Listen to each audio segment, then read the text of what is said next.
নমস্কার।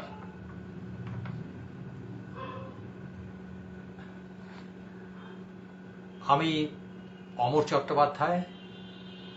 আমি আছি আজকে ময়ূরী মিত্রের সাথে। আমরা দুজনেই একটা নাটকের দলের সাথে যুক্ত, নাট্যকর্মী। আর তার সাথে দুজনেরই দায় আছে সেই নাটকের দলে যৌথভাবে পরিচালনার ব্যবস্থা করা। সেটা নিয়েছি আমরা। আজকে ঠিক ওই সূত্র ধরে বলি, আজ গুরুদেব রবীন্দ্রনাথ ঠাকুরের আরেকটা জন্মদিন আমরা পেরিয়ে যাচ্ছি। সে 1861 সালে জন্মেছিলেন উনি। তারপর 62 বছর কি বিতর্কে 63 বছর ধরে বাংলা সাহিত্য, ইংরেজি সাহিত্যের বিভিন্ন দিকে বিভিন্ন রচনা তিনি করে গেছেন। আজও সেগুলো সব গবেষণার বিষয়বস্তু। 80 বছর বয়সে উনি মারা যান 1941 সালে। কিন্তু এই 80 বছরের মধ্যে 62 বছরই ছিল তার সৃষ্টির মধ্যে তিনি কাটিয়েছেন। সে আজও, আমি তো পারিনি, হয়তো কেউ কেউ পেরেছেন তার সৃষ্টিকে এর মধ্যে নিজের মধ্যে নিতে, অন্তত পাঠ করতে, পড়তে। আজকে সেই গুরুদেবকে আমাদের শ্রদ্ধা জানায়। এটা একটা বেশি বলা হলো। যাই হোক, তারই লেখা দিয়ে আমাদের শ্রদ্ধা নিবেদন করি। তার অনেকগুলো নাটক আছে তিনি লিখেছেন। তার একটা নাটকটা বহুল প্রচারিত নয়, তপতি না বাঁশরী। আমরা এই বাঁশরী নাটকের একটা অংশ পাঠ করব এবং সেটা দিয়েই আজকের অনুষ্ঠান আমরা শুরু করব। বাঁশরী একটা অংশ লিখেছেন গুরুদেব রবীন্দ্রনাথ ঠাকুর। শ্রীমতী বাঁশরী সরকার বিলিতি ইউনিভার্সিটিতে পাশ করা মেয়ে। রূপসী না হলেও তার চলে। তার প্রকৃতিটা বৈদ্যুৎ শক্তিতে সমুজ্জ্বল, তার আকৃতিটাতে শান দেওয়া ইস্পাতের চাকচিক্য। ক্ষিতিশ সাহিত্যিক, চেহারায় খুঁত আছে, কিন্তু গল্প লেখায় খ্যাতনামা। পার্টি জমেছে সুষমা সেনদের বাগানে। ক্ষিতীশ, সাহিত্যে তুমি নূতন ফ্যাশনের ধূমকেতু বললেই হয়। জ্বলন্ত লেজের ঝাপটায় পুরনো কায়দাকে ঝেঁটিয়ে নিয়ে চলেছ আকাশ থেকে। যেখানে তোমাকে এনেছি এটা বিলিতি বাঙালি মহল, ফ্যাশনেবল পাড়া। পদঘাট তোমার জানা নেই। আপাতত একটু আড়ালে বসো, সকলে এলে প্রকাশ করো আপন মহিমা। আমার নামটা বাজারে চলতি ঘষা পয়সা নয়, সে কথা কি স্বীকার করো না? তুমি টেবিল বাজিয়ে বাজনা অভ্যেস করো। যেখানে সত্যিকার বাজনা মেলে সেইখানে শিক্ষা দিতে নিয়ে এলু। বুঝেছি, আর বলতে হবে না। অর্থাৎ আমার লেখায় পিটুলি গোলা জল খাইয়ে পাঠক শিশুদের নাচাচ্ছি। বানিয়ে তোলা লেখা তোমার, বই পড়ে লেখা। জীবনে যার সত্যের পরিচয় আছে তার অমন লেখা বিস্বাদ লাগে।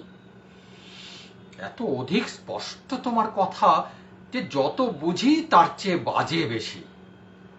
সত্যের পরিচয় আছে তোমার? জানার কথা তো বললে, জানবার পদ্ধতিটা কি? পদ্ধতিটা শুরু হোক আজকের এই পার্টিতে। বেশ, তাহলে এই পার্টির একটা সরল ব্যাখ্যা দাও, একটা সিনপসিস। তবে শোনো, এক পক্ষে এই বাড়ির মেয়ে, নাম সুষমা সেন। উদ্ধত যুবকদের মাঝে মাঝে হেমন্তর আস্তিন গোটানো ভঙ্গি দেখি তার, যাতে বোঝা যায় আইন আদালত না থাকলে ওকে নিয়ে লোকক্ষয়কর কাণ্ড ঘটত। অপরপক্ষে শম্ভুগড়ের রাজা সোমশঙ্কর, আজকের পার্টি এদের দোহাকার এঙ্গেজমেন্ট নিয়ে। রাজা বাহাদুর সোমশঙ্করের প্রবেশ। শোন, আমার নাম সোমশঙ্কর সিং। আপনার নাম শুনেছি মিস বাঁশড়ির কাছ থেকে, তিনি আপনার ভক্ত। আমার দুর্ভাগ্য আপনার বই পড়বার অবকাশ পাইনি। তবু আমাদের এই বিশেষ দিনে আপনি এখানে এসেছেন, বড় কৃতজ্ঞ হল। কোনো এক সময় আসবেন শম্ভুগড়ে, এই আশাই রইল। জায়গাটা আপনার মতো সাহিত্যিকদের দেখবার যোগ্য। শঙ্কর, ব্যস্ত হইও না। এখানে আজ আমার নেমন্তন্ন ছিল না। ধরে নিচ্ছি সেটা আমার গ্রহের ভুল নয়, গৃহকর্তাদেরই ভুল। সংশোধন করতে এলুম। আজ সুষমার সঙ্গে তোমার এঙ্গেজমেন্টের দিন, অথচ এ সভায় আমি থাকবো না, এ হতেই পারে না। খুশি হওনি অনাহত এসেছি বলে? খুব খুশি হয়েছি, সে কি বলতে হবে। সেই কথাটা ভালো করে বলবার জন্য একটু বসো এখানে। ক্ষিতীশ, ওই চাপা গাছটার তলায় কিছুক্ষণ অদ্বিতীয় হয়ে থাকো গে, হারালে তোমার নিন্দে করব না। শঙ্কর, সময় বেশি নেই। কাজের কথাটা সেরে এখনই ছুটি দেব। তোমার নূতন এঙ্গেজমেন্টের রাস্তায় পুরনো জঞ্জাল কিছু জমে আছে, সাফ করে ফেললে সুগম হবে পথ। এই না, এই রেশমের থলেতে একটা পান্নার কণ্ঠি, হীরের ব্রেসলেট, মুক্ত বসানো ব্রোচ নাও। আচ্ছা, তোমার কোলেই ফেলে দিলুম। যেও না বাসি, ভুল বুঝো না আমাকে। আমার শেষ কথাটা শুনে যাও। আমি জঙ্গলের মানুষ। শহরে এসে কলেজে পড়ার আরম্ভের মুখে প্রথম তোমার সঙ্গে দেখা, সে দৈবের খেলা। তুমি আমাকে মানুষ করে দিয়েছিলে, তার দাম কিছুতেই শোধ হবে না।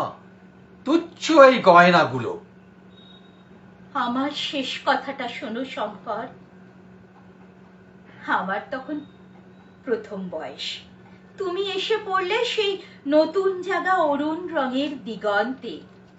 ডাক দিয়ে আলোয় আনলে যাকে, তাকে লও বা না লও, নিজে তো তাকে পেলুম। আত্মপরিচয় ঘটল, ব্যাস দুই পক্ষে হয়ে গেল শোধবোধ। এখন দুজনেই অঋণী হয়ে আপন আপন পথে চললুম। আর কি চাই? এ গয়নাগুলোর কোথাও স্থান রইল না। যাক তবে। দৃশ্যান্তর। বারান্দায় সোমশঙ্কর কাপড়ের গাঁঠরি নিয়ে অপেক্ষা করছে কাশ্মীরি দোকানদার। কিছু বলবার আছে? হ্যাঁ, ভেবেছিলাম আজই তোমার কাছে যাব। ওসব কথা থাক। ভয় নেই, কান্নাকাটি করতে আসিনি। তবু আর কিছু না হোক, তোমার ভাবনা ভাববার অধিকার একদিন দিয়েছো আমাকে। তাই একটা কথা জিজ্ঞাসা করি, জানো সুষমা তোমাকে ভালোবাসে না? জানি। জানো? তাতে তোমার কিছুই আসে যায় না? কিছুই না। তাহলে সংসার যাত্রাটা কি রকম হবে? সংসার যাত্রার কথা ভাবছি নে। তবে কিসের কথা ভাবছো? একমাত্র সুষমার কথা। অর্থাৎ ভাবছো তোমাকে ভালো না বেশেও কি করে সুখী হবে ওই মেয়ে? না, তা নয়। সুখী হবার কথা সুষমা ভাবে না। ভালোবাসারও দরকার নেই তার। কিসের দরকার আছে তার? টাকার? তোমার যোগ্য কথা হলো না বাঁশি। আচ্ছা, ভুল করেছি, কিন্তু প্রশ্নটার উত্তর বাকি। কিসের দরকার আছে সুষমার? ওর একটি ব্রত আছে। ওর জীবনের সমস্ত দরকার তাই নিয়ে।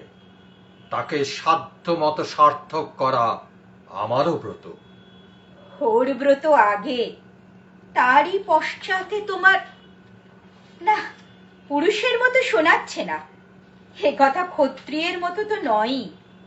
এত বড় পুরুষকে মন্ত্র পড়িয়েছে ওই সন্ন্যাসী, বুদ্ধিকে দিয়েছে ঘোলা করে, দৃষ্টিকে দিয়েছে চাপা।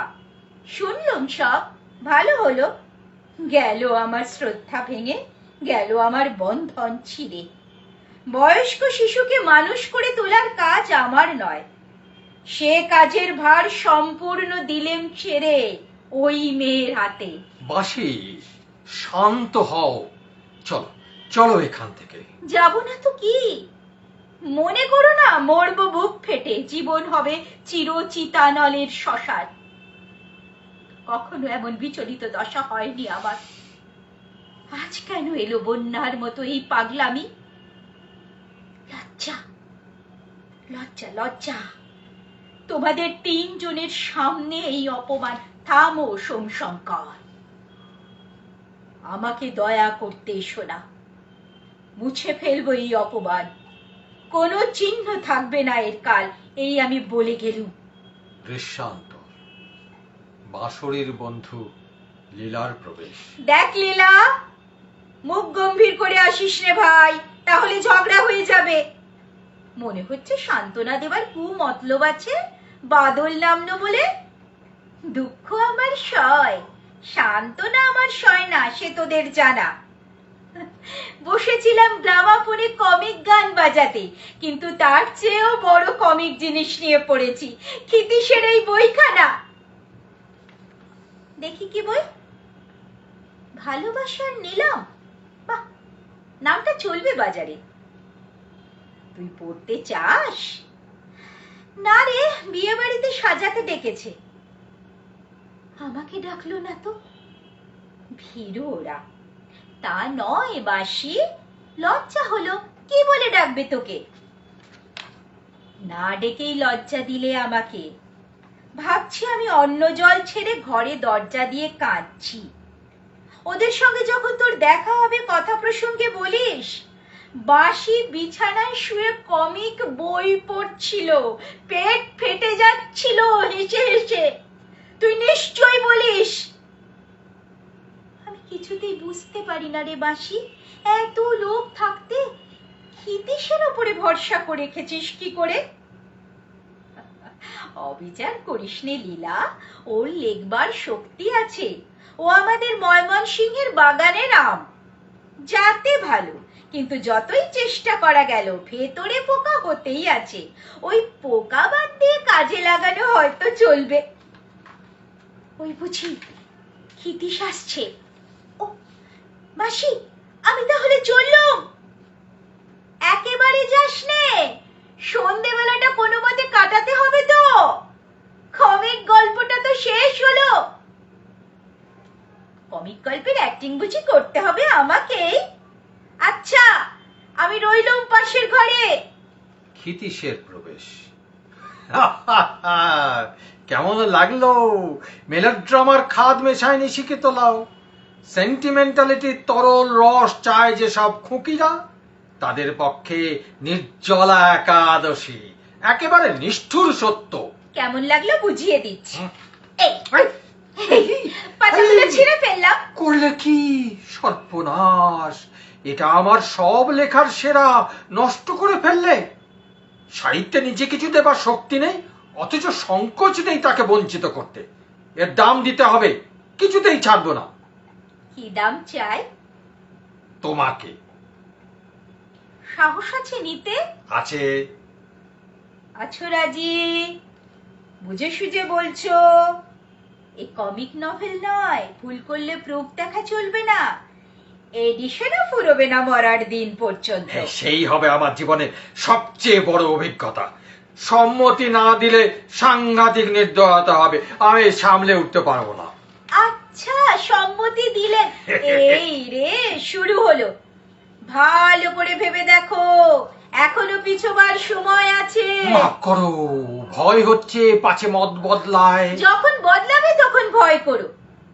অমন করে মুখের দিকে তাকিয়ে থেকো না, দেখতে খারাপ লাগে। যাও রেজিস্ট্রি অফিসে, 3-4 দিনের মধ্যে বিয়ে হওয়া চাই। হ্যাঁ হ্যাঁ, কে কে নিমন্ত্রণ পাবে তাদের নাম বলো। কেউ না, শুধু সোমসুন্দর। চিঠি আমি লিখে দিচ্ছি স্বহস্তে, এটা আজই পাঠিয়ে দাও তো, হাতে হাতে। এত দ্বারা সংবাদ দেওয়া যাইতেছে শ্রীমতী বাঁশরী সরকারের সহিত শ্রীযুক্ত ক্ষিতীশচন্দ্র ভৌমিকের অবিলম্বে বিবাহ স্থির হইয়াছে। তারিখ জানানো অনাবশ্যক, আপনার অভিনন্দন প্রার্থনীয়, পাত্র দ্বারা বিজ্ঞাপিত হইল, ত্রুটি মার্জনা করবেন। ইতি। লীলা, শুনে যা তাড়াতাড়ি, বাঁশরী সরকারের সঙ্গে ক্ষিতীশ ভৌমিকের বিবাহ পাকা হইয়া গেল। বাসি, কি বলছিস তার ঠিক নেই? এটা তো আত্মহত্যা। আমাদের রাশি চক্র থেকে খসে পড়লো সবচেয়ে উজ্জ্বল তারাটি। যদি তার জ্বালা নিভত শোক করতুম না। জ্বালা যে সে সঙ্গে করে নিয়েই চললো অন্ধকারের তলায়। তা হোক, ডার্ক হিট, কালো আগুন, কারো চোখে পড়বে না। আমার জন্য শোক করিস নে লীলা। যে আমার সাথী হতে চলল শোচনীয় সেই। কি শঙ্কর আসছে? লীলা, যা যা ভাই, তুই একটু আড়ালে যা। তুমি যে নিমন্ত্রণ করতে এসেছি, জানি অন্য পক্ষ থেকে ডাকেনি তোমাকে। আমার পক্ষ থেকে কোনো সংকোচ নেই। কিসের জন্য সংকোচ? ঔদাসীন্য? তোমার কাছ থেকে যা পেয়েছি আর আমি যা দিয়েছি তোমাকে, এ বিবাহ তাকে স্পর্শ মাত্র করতে পারবে না, এ তুমি নিশ্চয় জেনো। তবে বিবাহ করতে যাচ্ছ কেন? সে কথা বুঝতে যদি নাও পারো, তবু দয়া করো আমাকে। তবু বলো, বুঝতে চেষ্টা করি। কঠিন ব্রত নিয়েছি, একদিন প্রকাশ হবে, আজ থাক। দুঃসাধ্য আমার সংকল্প, ক্ষত্রিয়ের যোগ্য।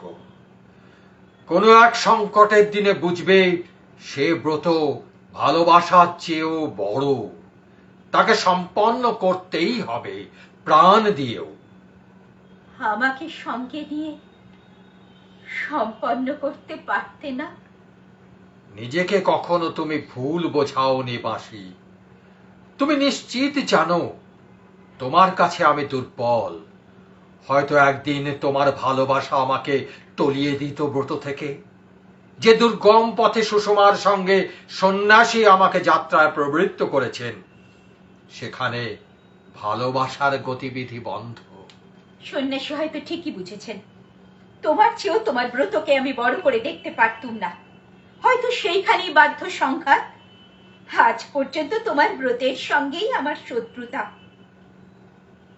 তবে এই শত্রুর দুর্গে তুমি কোন সাহসে এলে? একদিন যে শক্তি আমার মধ্যে দেখেছিলে, আজ কিছু কি তার অবশিষ্ট নেই? ভয় করবে না? শক্তি একটুও কমেনি, তবু ভয় করবে না। যদি তেমন করে পিছু ডাকি, এড়িয়ে যেতে পারবে? কি জানি, না পারতেও পারি। তবে তোমাকে বিশ্বাস করি, আমার সত্য কখনোই ভাঙা পড়বে না তোমার হাতে। সংকটের মুখে যাবার পথে আমাকে হেয় করতে পারবে না তুমি। নিশ্চিত জানো, সত্য ভঙ্গ হলে আমি প্রাণ রাখবো না, মরব তুষার নলে জোরপুরে।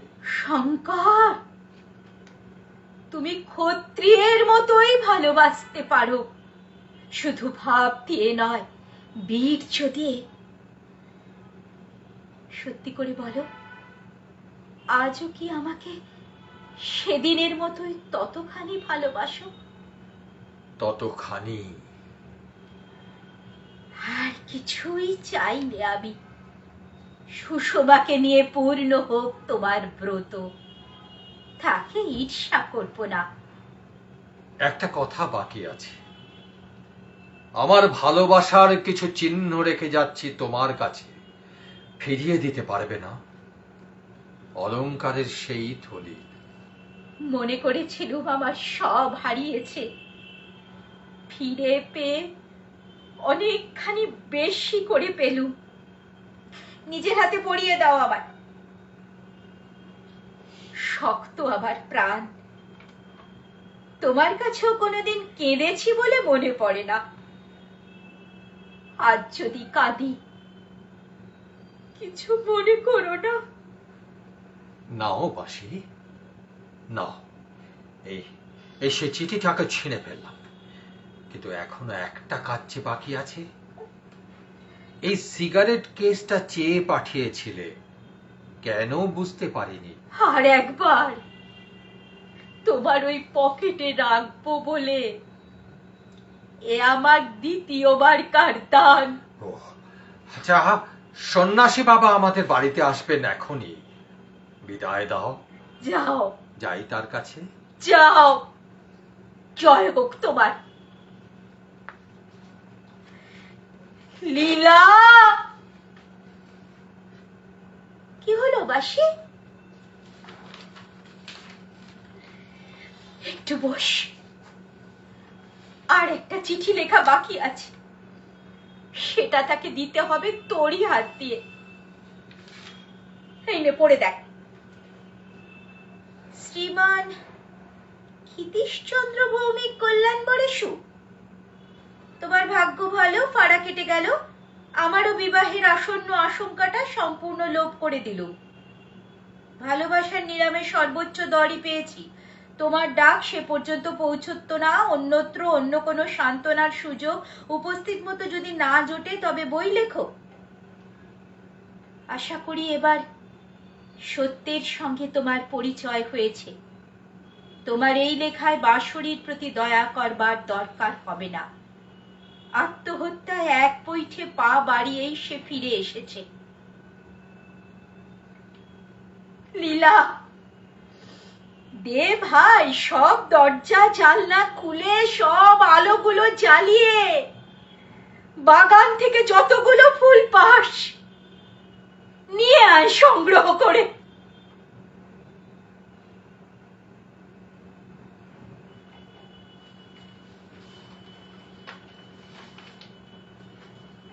বাঁশরীর নাটকের অংশ পাঠ করলাম। পরের নাটক একটা অদ্ভুত নাটক, নাম হেমন্তের কুসুম। নাটকটি লিখেছেন প্রখ্যাত নাটককার, অভিনেতা, পরিচালক শ্রী মনোজ মিত্র।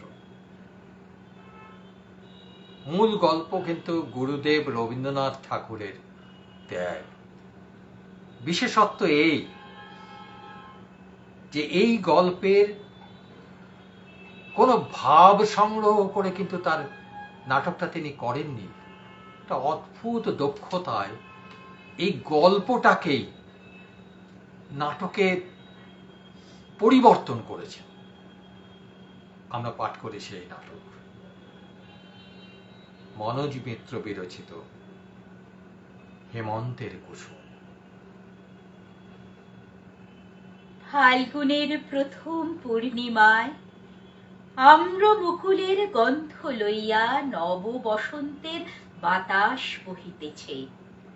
পুষ্করিণী তীরের একটি পুরাতন লিচু গাছের ঘনপল্লবের মধ্য হইতে একটি নিদ্রাহীন অশ্রান্ত পাপিয়ার গান মুকুজ্জেদের বাড়ির একটি নিদ্রাহীন শয়ন গৃহের মধ্যে গিয়া প্রবেশ করিতেছে। কুসুমের কথা দিয়ে শুরু হলো নাটক। কুসুম এবং হেমন্ত, স্বামী এবং স্ত্রী। এরপরে হেমন্ত।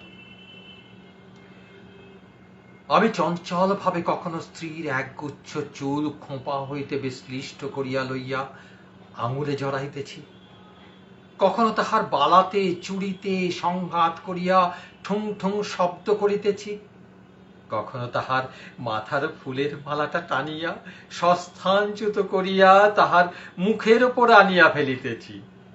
সন্ধে বেলাকার নিস্তব্ধ ফুলের গাছটিকে সচেতন করিয়া তুলবার জন্য বাতাস যেমন একবার এপাশ হইতে একবার ওপাশ হইতে একটু আধটু নাড়াচাড়া করিতে থাকে। আমারও কতকটা সেই ভাব। আমি কিন্তু সম্মুখের চন্দ্রালোক প্লাবিত অসীম শূন্যের মধ্যে দুই নেত্রকে নিমগ্ন করিয়া দিয়া স্থির হইয়া বসিয়া আছি।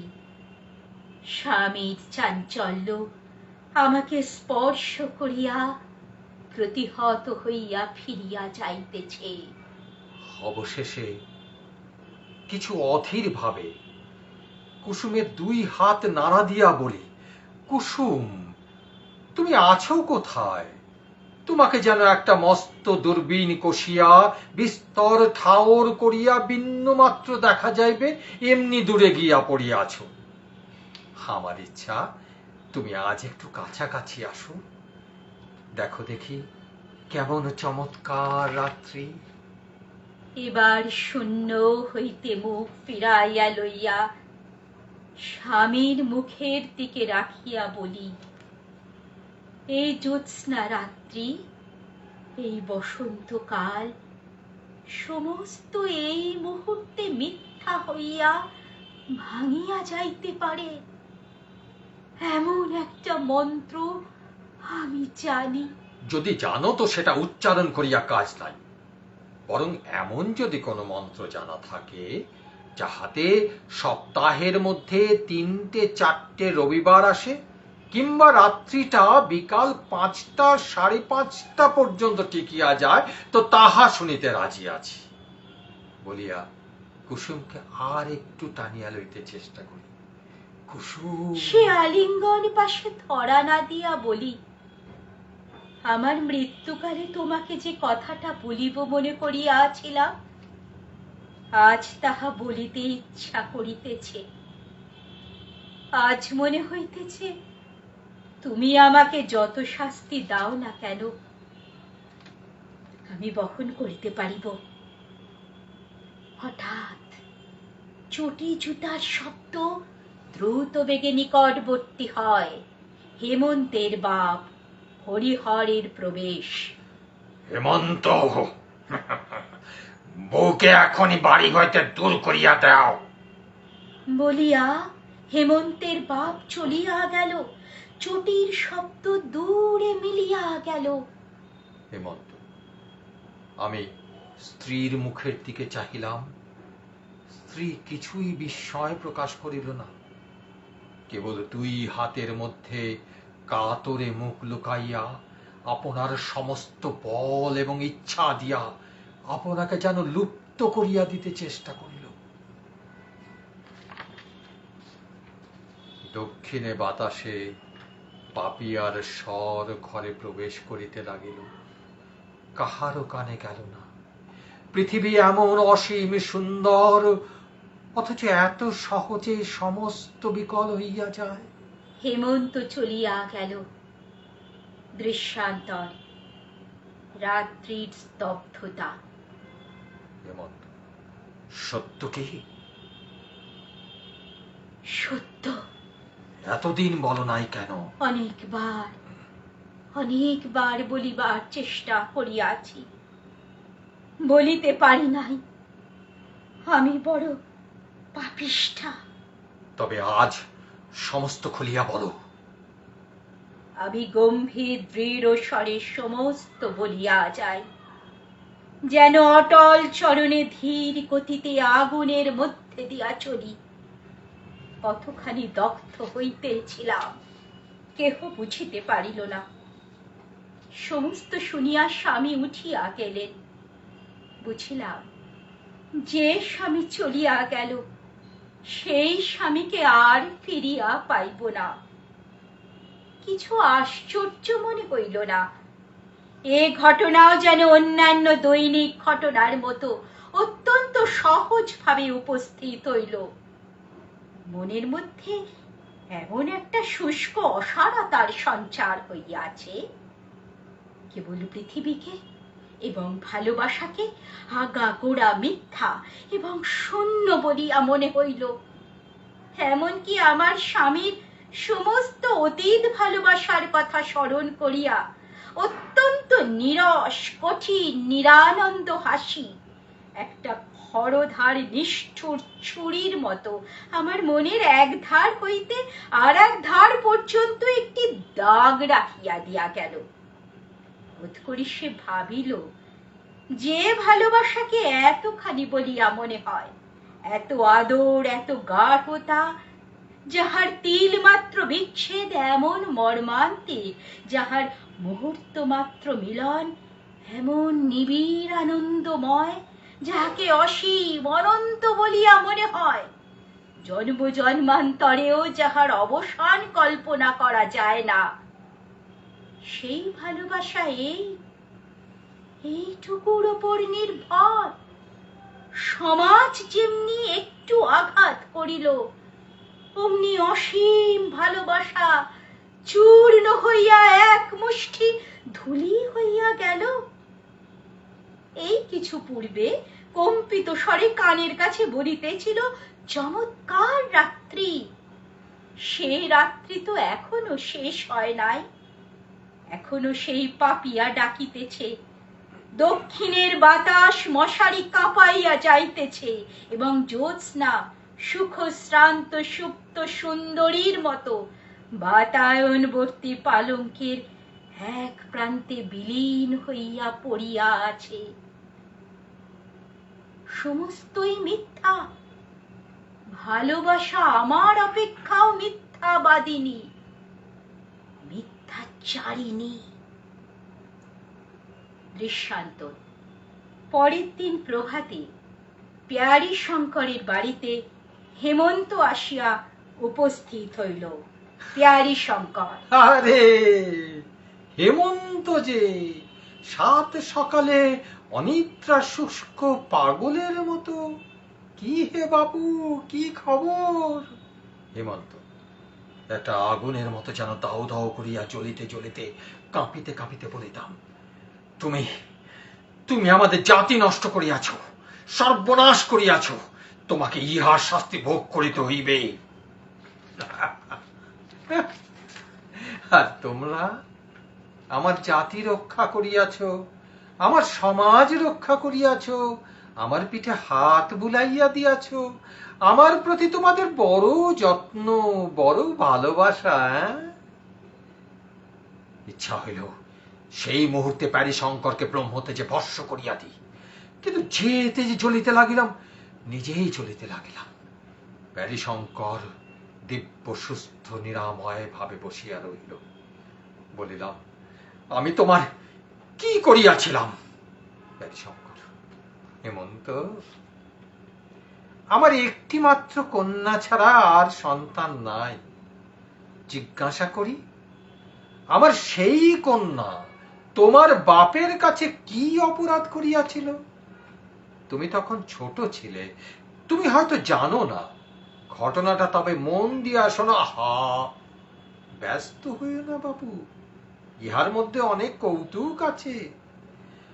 আমার জামাতা নবকান্ত আমার কন্যার গহনা চুরি করিয়া যখন পালাইয়া বিলাতে গেল, তখন তুমি শিশু ছিলে। তাহার পর 5 বৎসর বাদে সে যখন ব্যারিস্টার হইয়া দেশে ফিরিয়া আসিল, তখন পাড়ায় যে একটা গোলমাল বাঁধিল, তোমার বোধ করি কিছু কিছু মনে থাকিতে পারে, কিংবা তুমি না জানিতেও পারো। তুমি তখন কলিকাতায় স্কুলে পড়িতে।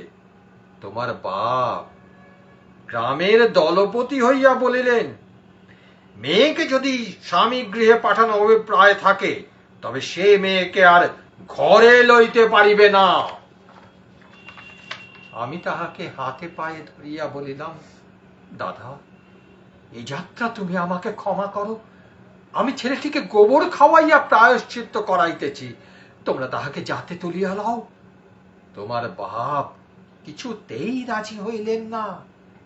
আমিও আমার একমাত্র মেয়েকে ত্যাগ করিতে পারিলাম না। জাত ছাড়িয়া, দেশ ছাড়িয়া কলিকাতায় আসিয়া ঘর করিলাম। এখানে আসিয়াও বিপদ কাটিল না। আমার ভ্রাতুষ্পুত্রের যখন বিবাহের সমস্ত আয়োজন করিয়াছি, তোমার বাপ কন্যাকর্তাদের উত্তেজিত করিয়া সেই বিবাহ ভাঙিয়া দিলেন। আমি প্রতিজ্ঞা করিলাম, যদি ইহার প্রতিশোধ না লই, তবে আমি ব্রাহ্মণের ছেলে নই। এইবার কতকটা বুঝিতে পারিয়াছ, কিন্তু আরেকটু সবুর করো। সমস্ত ঘটনাটি শুনিলে তুমি খুশি হইবে। ইহার মধ্যে একটু রস আছে। তুমি যখন কলেজে পড়িতে, তোমার বাসার পাশেই বিপ্রদাস চাটুর্যের বাড়ি ছিল। বেচারা এখন মারা গিয়াছে। চাটুর্য মহাশয়ের বাড়িতে কুসুম নামে একটি শৈশব বিধবা অনাথা কায়স্থ কন্যা আশ্রিত ভাবে থাকিত। মেয়েটি বড় সুন্দরী। বুড়ো ব্রাহ্মণ কলেজে ছেলেদের দৃষ্টিপথ হইতে তাহাকে সংবরণ করিয়া রাখিবার জন্য কিছু দুশ্চিন্তাগ্রস্ত হইয়া পড়িয়াছিল। এই সময় বিপ্রদাস তীর্থে যাবে স্থির করিল। বিপ্রদাস যখন আমার কাছে পরামর্শ জানিতে আসিল, আমি কহিলাম, খুড়ো, তুমি তো অনেক দিন হইতে কাশী যাইবার মানস করিয়াছ। মেয়েটিকে আমার কাছে রাখিয়া তীর্থবাস করিতে চাও, আমি তাহার ভার লইতেছি। ব্যাস, বিপ্রদাস তীর্থে চলিয়া গেল। আমি মেয়েটিকে শ্রীপতি চাটুর্যের বাসায় রাখিয়া তাহাকেই মেয়ের বাপ বলিয়া চালাইলাম। তারপর যাহা হইল তোমার জানা আছে। তোমার কাছে আগাগোড়া সব কথা খোলসা করিয়া বলিয়া বড় আনন্দ লাভ করিলাম। এই যেন একটি গল্পের মতো। ইচ্ছা আছে সমস্ত লিখিয়া একটি বই প্রকাশ করিয়া ছাপাইব, কিন্তু তাহাতে তোমাতে আমাকে মিলিয়া লিখিলে সবচেয়ে ভালো হয়, কারণ গল্পের উপসংহারটি আমার ভালো করিয়া জানা নাই। হেমন্ত বলিল, কুসুম এই বিবাহে আপত্তি করে নাই? আপত্তি ছিল কিনা বোঝা ভারী শক্ত। জানো তো বাপু, মেয়ে মানুষের মন যখন না বলে তখন হাঁ বুঝিতে হয়। প্রথমে তো দিন কতক নতুন বাড়িতে আসিয়া তোমাকে না দেখিতে পাইয়া কেমন পাগলের মতো হইয়া গেল। তুমিও দেখিলাম কোথা হইতে সন্ধান পাইয়াছ। প্রায় বই হাতে করিয়া কলেজে যাত্রা করিয়া তোমার পথ ভুল হইত, এবং শ্রীপতির বাসার সম্মুখে আসিয়া কি যেন খুঁজিয়া বেড়াইতে। ঠিক যে প্রেসিডেন্সি কলেজের রাস্তা খুঁজিতে তাহা বোধ হইত না, কারণ ভদ্রলোকের বাড়ির জানালার ভিতর দিয়া কেবল পতঙ্গ এবং উন্মাদ যুবকদের হৃদয়ের পথ ছিল মাত্র।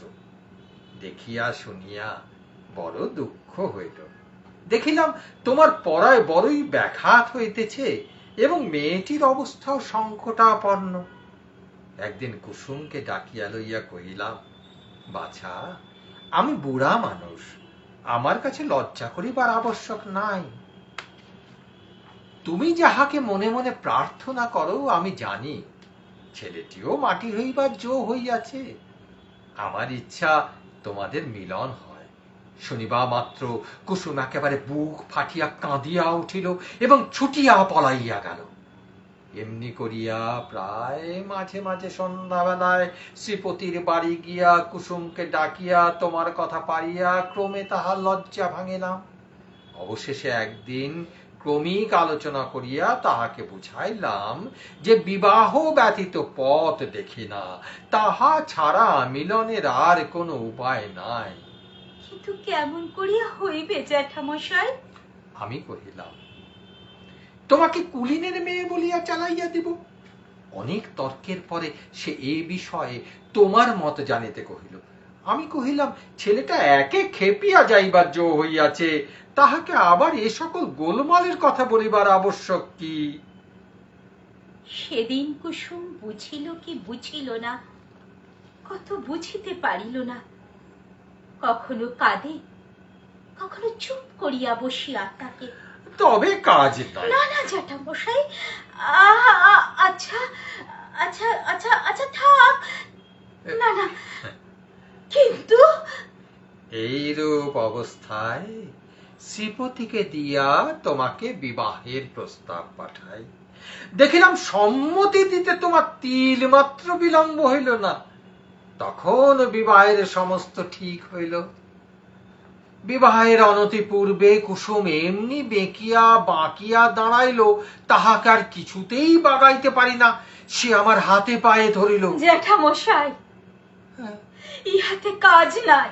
কি সর্বনাশ, সমস্ত স্থির হইয়া গেছে, এখন কি বলিয়া ফিরাইব? তুমি রাষ্ট্র করিয়া দাও।